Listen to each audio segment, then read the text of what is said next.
As regards historical truths, to mention these briefly, it will be readily granted that so far as their purely historical aspect is considered, they are concerned with a particular existence, with the contingent and arbitrary aspects of a given content, which have no necessity.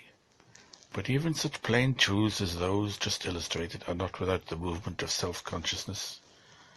To cognize one of them, a good deal of comparison is called for. Books must be consulted, in some way or other inquiry has to be made. Even an immediate intuition is held to have genuine value only when it is cognized as a fact, along with its reasons, although it is probably only the bare result that we are supposed to be concerned about. As for mathematical truths, we should be even less inclined to regard anyone as a geometer who knew Euclid's theorems outwardly by rote, without knowing their proofs, without, as you might say, to point the contrast, knowing them inwardly.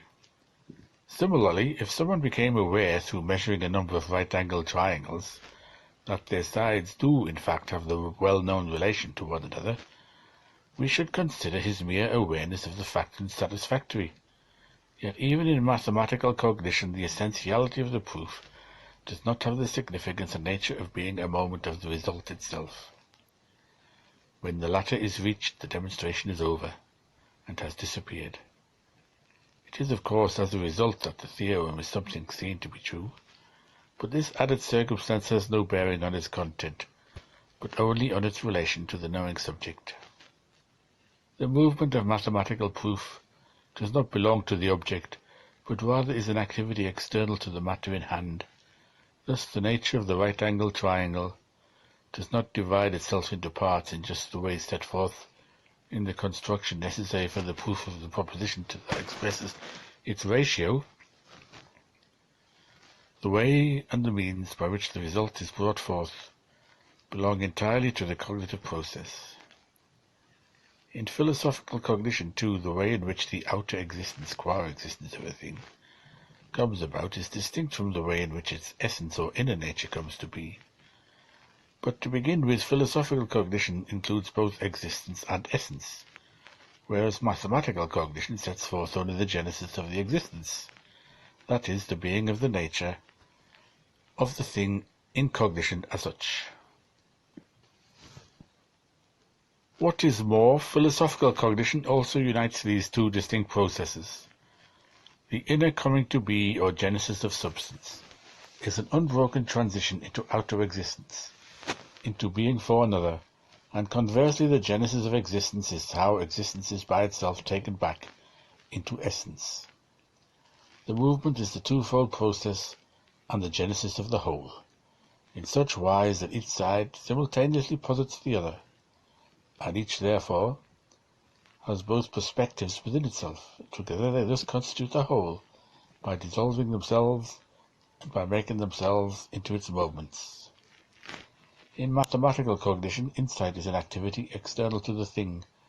It follows that the true thing is altered by it.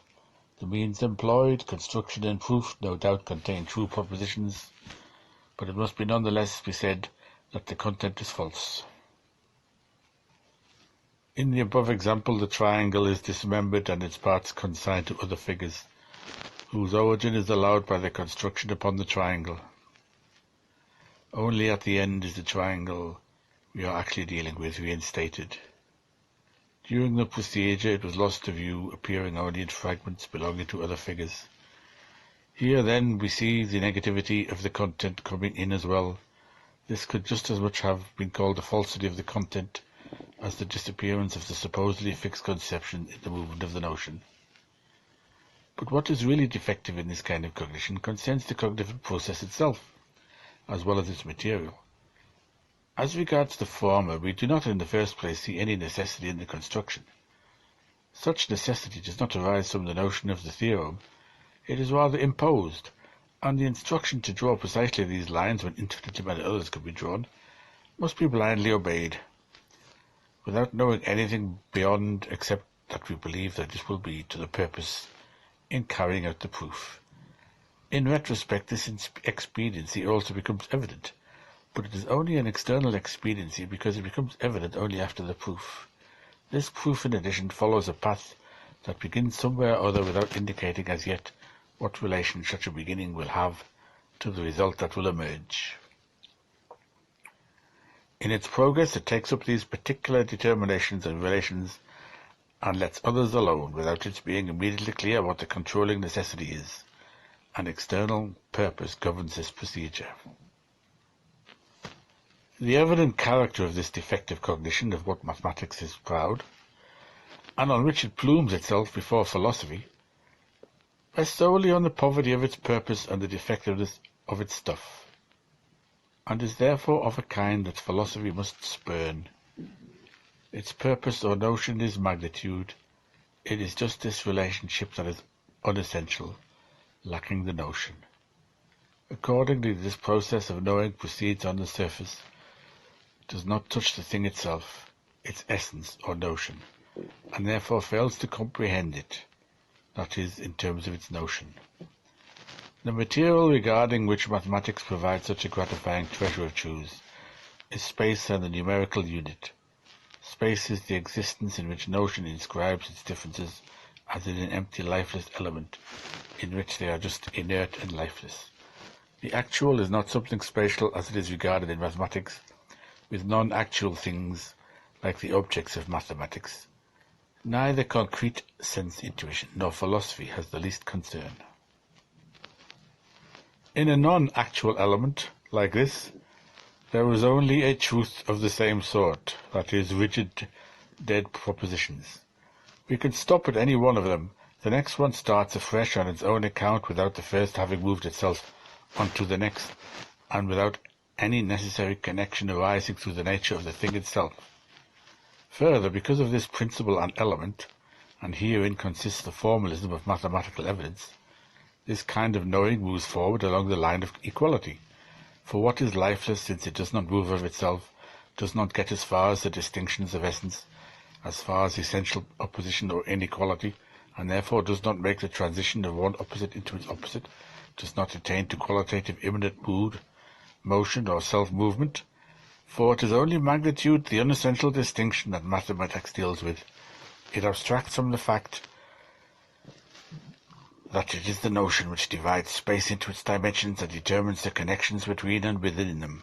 It does not, for example, consider the relationship of line to surface, and when it compares the diameter of a circle with its circumference, it runs up against their incommensurability, that is, a relationship of the notion, something infinite that eludes mathematical determination. Nor does the immanent, so-called pure mathematics set time qua time over against space as the second material for its consideration. Applied mathematics does indeed deal with the time, as well as with motion and other concrete things, but the synthetic propositions, that is, propositions regarding relationships determined by their notion, it takes from experience and applies its formula only on these presuppositions.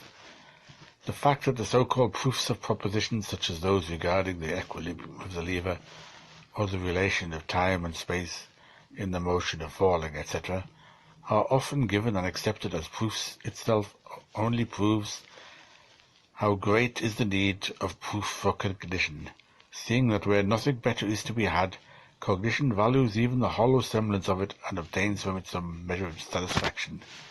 A critique of these proofs would be as noteworthy as it would be instructive, partly in order to strip mathematics of these fine feathers, partly in order to point out its limitations, and thus show the necessity for a different kind of knowledge.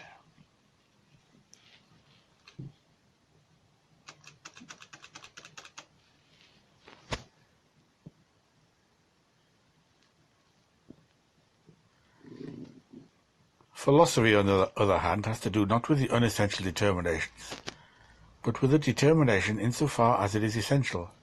Its element and content is not the abstract or non-actual, but the actual, that which posits itself and is alive within itself, existence within its own notion.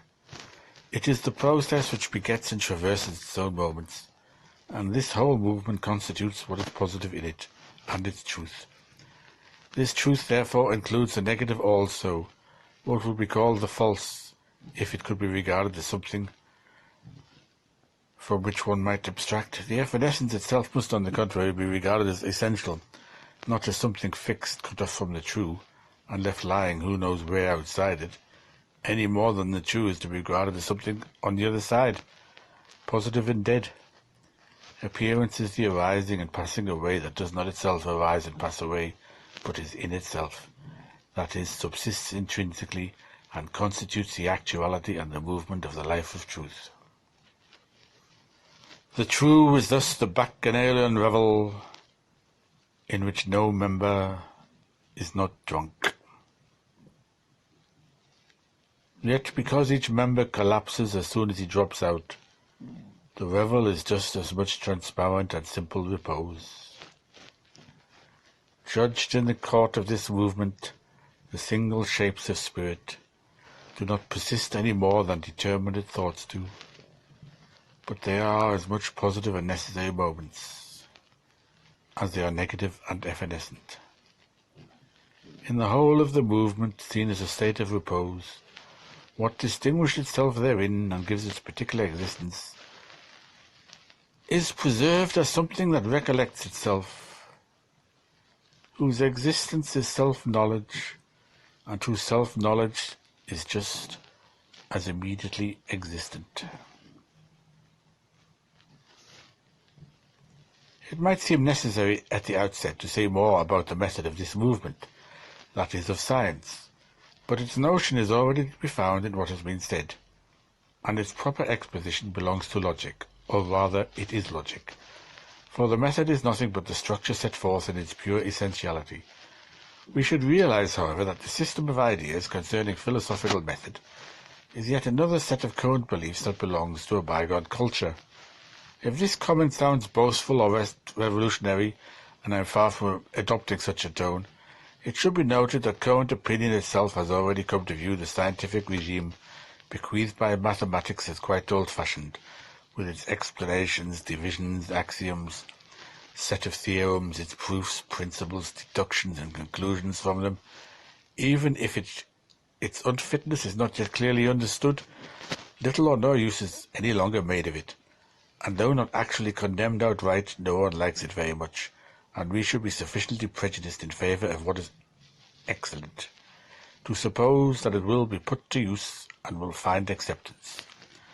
But it is not difficult to see that the way of asserting a proposition, adducing reasons for it, and in the same way refuting its opposite by reasons, is not the form in which the truth can appear.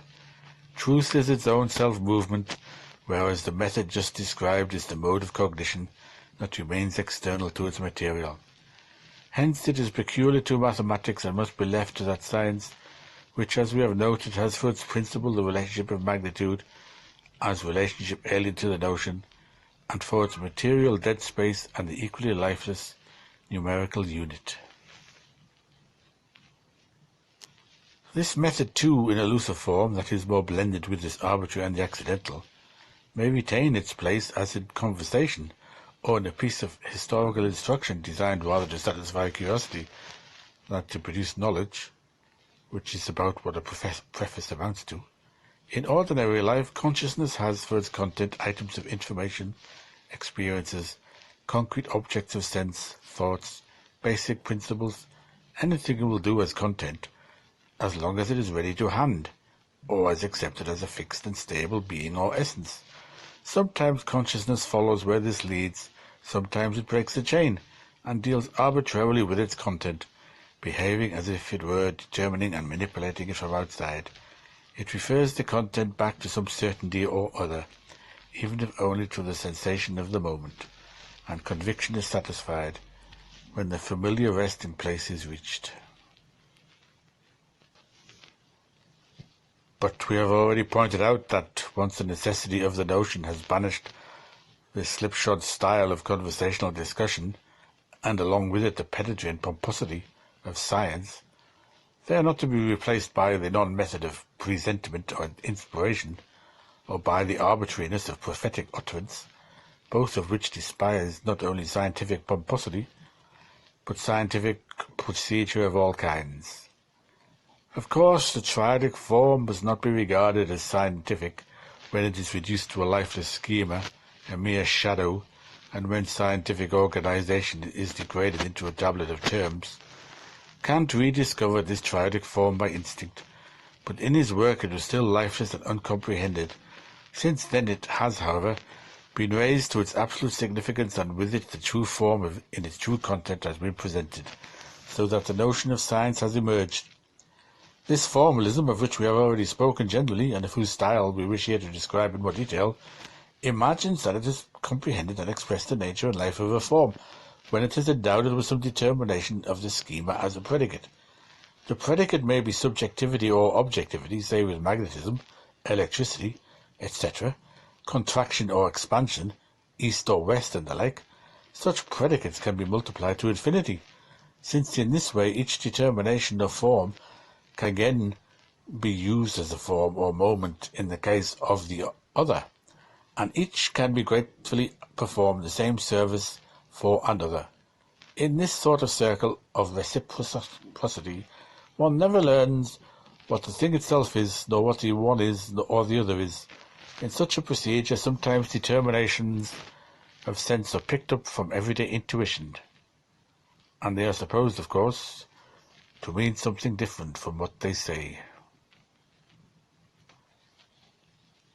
Sometimes, what is in itself meaningful, for example, pure determinations of thought like subject, object, substance, cause, universal, etc., these are used just as thoughtlessly and uncritically as we use them in everyday life, or as we use ideas like strength and weakness, expansion and contraction. The metaphysics is in the former case as unscientific as are our sensuous representations in the latter. Instead of the inner life and self-movement of its existence, this kind of simple determinateness of intuition, which means here self-knowledge, is predicated in accordance with a superficial analogy, and this external empty application of the formula is called a construction. This formalism is just like any other. What a dullard a man must be who could not be taught in a quarter of an hour the theory that there is no asthenic, and indirectly asthenic diseases, and as such modes of treatment,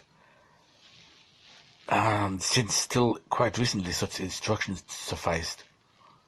Who could not hope to be transformed in this short space of time from an empirical into a theoretical physician?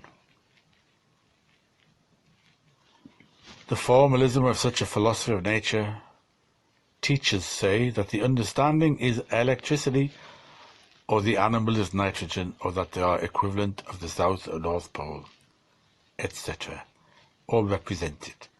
Whether all this is expressed as bald as here, or even concocted with more terminology and confronted with such power which brings together things that appear to lie far apart, and with the violence suffered by the passive things of sense through such association, and which imparts to them the notion's semblance, but saves itself the trouble of doing the main thing, namely expressing the notion itself or the meaning of the sensuous representation.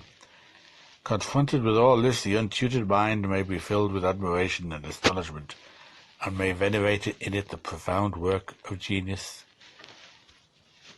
It may be delighted too with the clarity of such characterizations, since these replace the abstract notion with something that can be intuitively apprehended, and so made more pleasing, and it may congratulate itself on feeling a kinship of soul with such a splendid performance.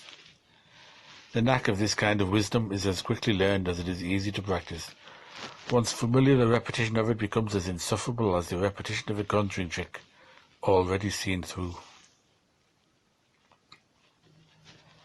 The instrument of this momentous formalism is no more difficult to handle than a painter's palette having only two colours, say red and green. The one for colouring the surface when a historical scene is wanted, the other for landscapes. It would be hard to decide which is greater in all this, the casual ease with which everything in heaven and earth and under the earth is coated with this gloss of colour, or the conceit regarding the excellence of this universal recipe, Each supports the other. What results from this method of labelling all that is in heaven and earth, with the few determinations of the general schema and pigeonholing everything in this way, is nothing less than a report clearly as noonday on the universe as an organism, namely a synoptic table, like a skeleton with scraps of paper stuck all over it, or like the rows of closed and labelled boxes in a grocer's stall. It is as easy to read off as either of these, and just as all the flesh and blood has been stripped from this skeleton, and the no longer living essence has been packed away in the boxes, so in the report the living essence of the matter has been stripped away or boxed up dead. We have already remarked that this way of thinking at the same time culminates in a style of painting that is absolutely monochromatic, for it is ashamed of its schematic distinctions, these products of reflection, and submerges them all in the void of the absolute, from which pure identity, formless whiteness, is produced.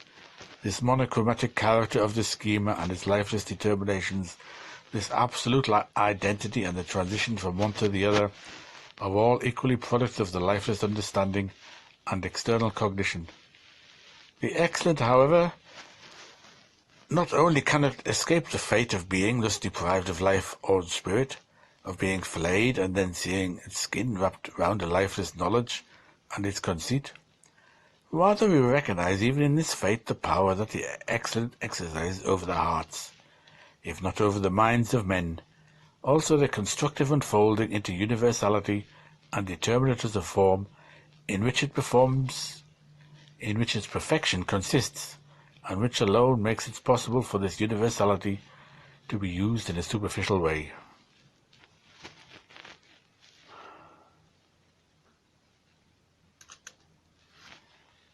Science dares only organize itself by the life of the notion, itself.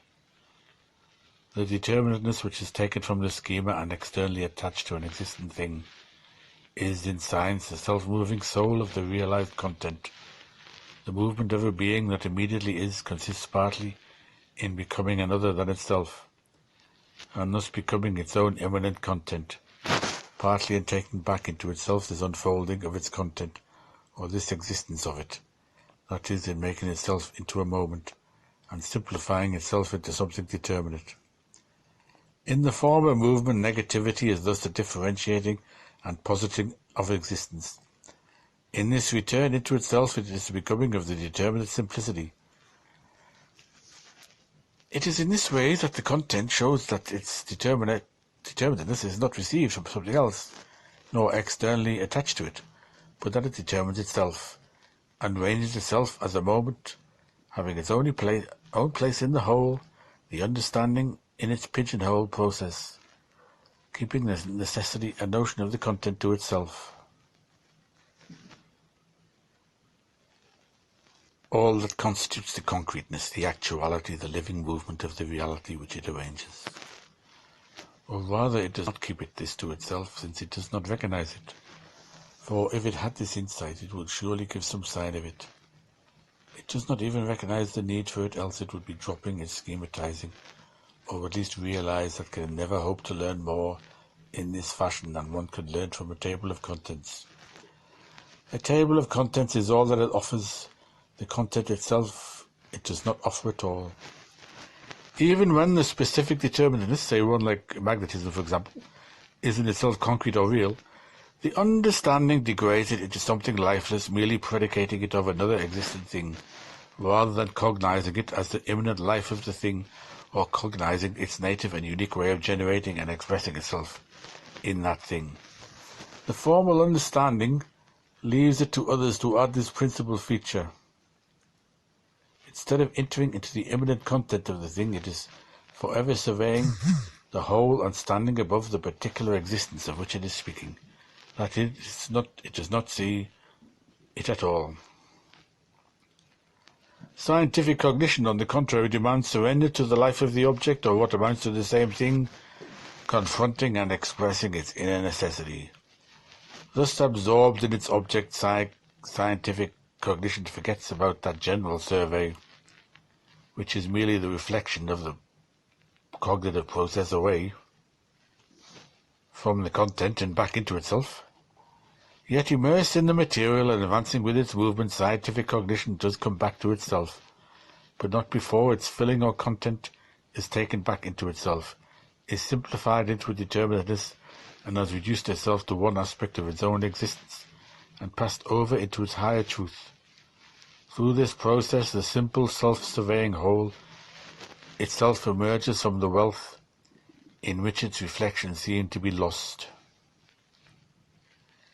In general, because as we put it above, substance is in itself or implicitly subject, all content is its own reflection into itself.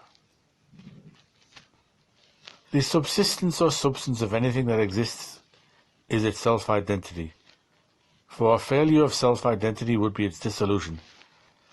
Self-identity, however, is pure abstraction, but this is thinking. When I say quality, I am saying simple determinateness. It is by quality that one existence is distinguished from another, or is an existence. It is for itself, or it subsists through this simple oneness with itself, but it is thereby essentially a thought. Comprehended in this is the fact that being is thought, and this is the source of that insight which usually eludes the usual, superficial talk about the identity of thought and being.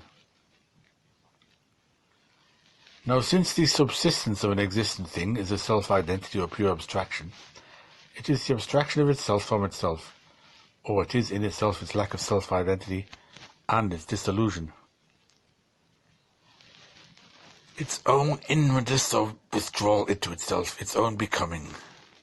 Because this is the nature of what is, and insofar as what is has this nature, for our knowing, this knowing is not an activity that deals with the content as something alien, is not a reflection into itself away from the content. Science is not that idealism which replaced the dogmatism of assertion with the dogmatism of assurance, or a dogmatism of self-certainty. On the contrary, since our knowing sees the content return into its own inwardness, its activity is totally absorbed in the content, for it is the immanent self of the content, yet it has at the same time returned into itself, for it is pure self-identity in otherness. Thus it is the cunning which, while seeming to abstain from activity, looks on and watches how determinateness, with its concrete life, just where it fancies it is pursuing its own self-preservation and particular interest, is in fact doing the very opposite, is an activity that results in its own dissolution, and makes itself a moment of the whole. Above we indicated the significance of the understanding in reference to the self-consciousness of substance. We can now see clearly from what has been said its significance in reference to the determination of substance as being. Existence's qualities, self-identical determinateness, or determinate simplicity, determinate thought. This is the understanding of existence. That is the nature of existence from the standpoint of the understanding. Hence it is the nous, as Anaxagoras first recognized the essence of things to be. Those who came after him grasped the nature of existence more definitely as eidos, or idea, determinate universality, species, or kind. It might seem as if the term species or kind is too commonplace, too inadequate, for ideas such as the beautiful, the holy, and the eternal that are currently in fashion. But as a matter of fact, idea expresses neither more nor less than species or kind. But nowadays an expression which exactly designates a notion is often spurned in favour of one which, if only because it is foreign extraction, shrouds the notion in a fog, and hence sounds more edifying. Precisely because existence is defined as species, it is simple thought. Nous, simplicity, is substance. On account of its simplicity or self-identity, it appears fixed and enduring. But this self-identity is no less negativity, therefore its fixed existence passes over into its dissolution. The determinateness seems at first to be due entirely to the fact that it is related to another, and its movement seems imposed on it by an alien power. But having its otherness within itself and being self-moving is just what is involved in the simplicity of thinking itself, for this simple thinking is the self-moving and self-differentiating thought. It is its own inwardness, it is the pure notion. Thus, it It is the pure notion. Thus common understanding too is a becoming, and as this becoming, it is reasonableness. It is in this nature of what is to be in its being its own notion, that logical necessity in general consists. This alone is the rational element and the rhythm of the organic whole. It is as much knowledge of the content as the content is the notion and essence. In other words, it alone is speculative philosophy. The self-moving concrete shape makes itself into a simple determinateness. In so doing, it raises itself to a logical form and exists in its essentiality. Its concrete existence is just this movement and is directly a logical existence. It is for this reason unnecessary to clothe the content in an external logical formalism. The content is in its very nature the transition into such formalism, but formalism which ceases to be external since the form is the innate development of the concrete content itself. This nature of scientific method, which consists partly in not being separate from the content and partly in spontaneously determining the rhythm of its movement, has, as already remarked, its proper exposition in speculative philosophy. Of course, what has been said here does express the notion, but it cannot account for more than an anticipatory assurance. Its truth does not lie in this partly narrative exposition, and is therefore just as little refuted by asserting the contrary, by calling to mind and recounting conventional ideas as if they were established and familiar truths, or by dishing up something new with the assurance that it comes from the shrine of inner divine intuition. A reception of this kind is usually the first reaction on the part of knowing to something unfamiliar. It resists it in order to save its own freedom and its own insight, its own authority from the alien authority, for this is the guise in which what is newly encountered first appears, and to get rid of the appearance that something has been learned, and of the sort of shame this is supposed to involve. Similarly, when the unfamiliar is greeted with applause, the reaction is of the same kind, and consists in what is in another sphere would take the form of ultra-revolutionary speech and action. What therefore is important in the study of science is that one should take on oneself the strenuous effort of the notion. This requires attention to the notion as such, to the simple determinations, for example, of being in itself, being for itself, self-identity, etc. For these are pure self-movements such as could be called souls if their notion did not designate something higher than soul. The habit of picture thinking, when it is interrupted by the notion, finds it just as irksome as does formalistic thinking that argues back and forth in thoughts that have no actuality. That habit should be called material thinking and contingent consciousness that is absorbed only in material stuff, and therefore finds it hard work to lift the thinking self clear of such matter, and to be with itself alone.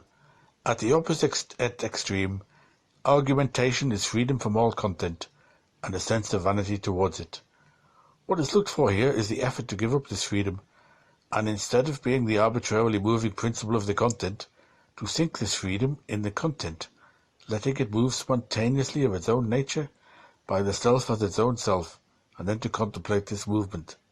This refusal to intrude into the immanent rhythm of the notion, either arbitrarily or with wisdom obtained from elsewhere, constitutes a restraint which is itself an essential moment of the notion.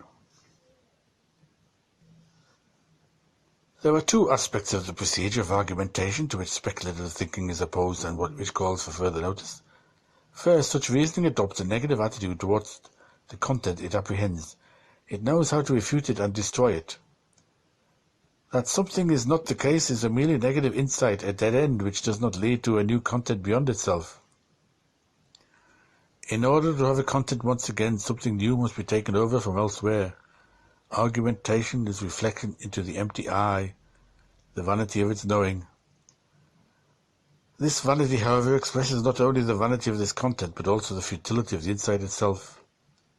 For this insight is a negative that fails to see the positive within itself, Because this reflection does not get its very negativity as its content, it is never at the heart of the matter, but always beyond it. For this reason it imagines that by establishing the void, it is always ahead of any insight rich in content. On the other hand, in speculative thinking, as we have already shown, the negative belongs to the content itself and is the positive, both as the imminent movement and determination of the content and as the whole of this process. Looked at as a result, what emerges from this process is the determinate negative, which is consequently a positive content as well. But in view of the fact that such thinking has a content, whether of picture thoughts or abstract thoughts or a mixture of both, argumentation has another side which makes comprehension difficult for it.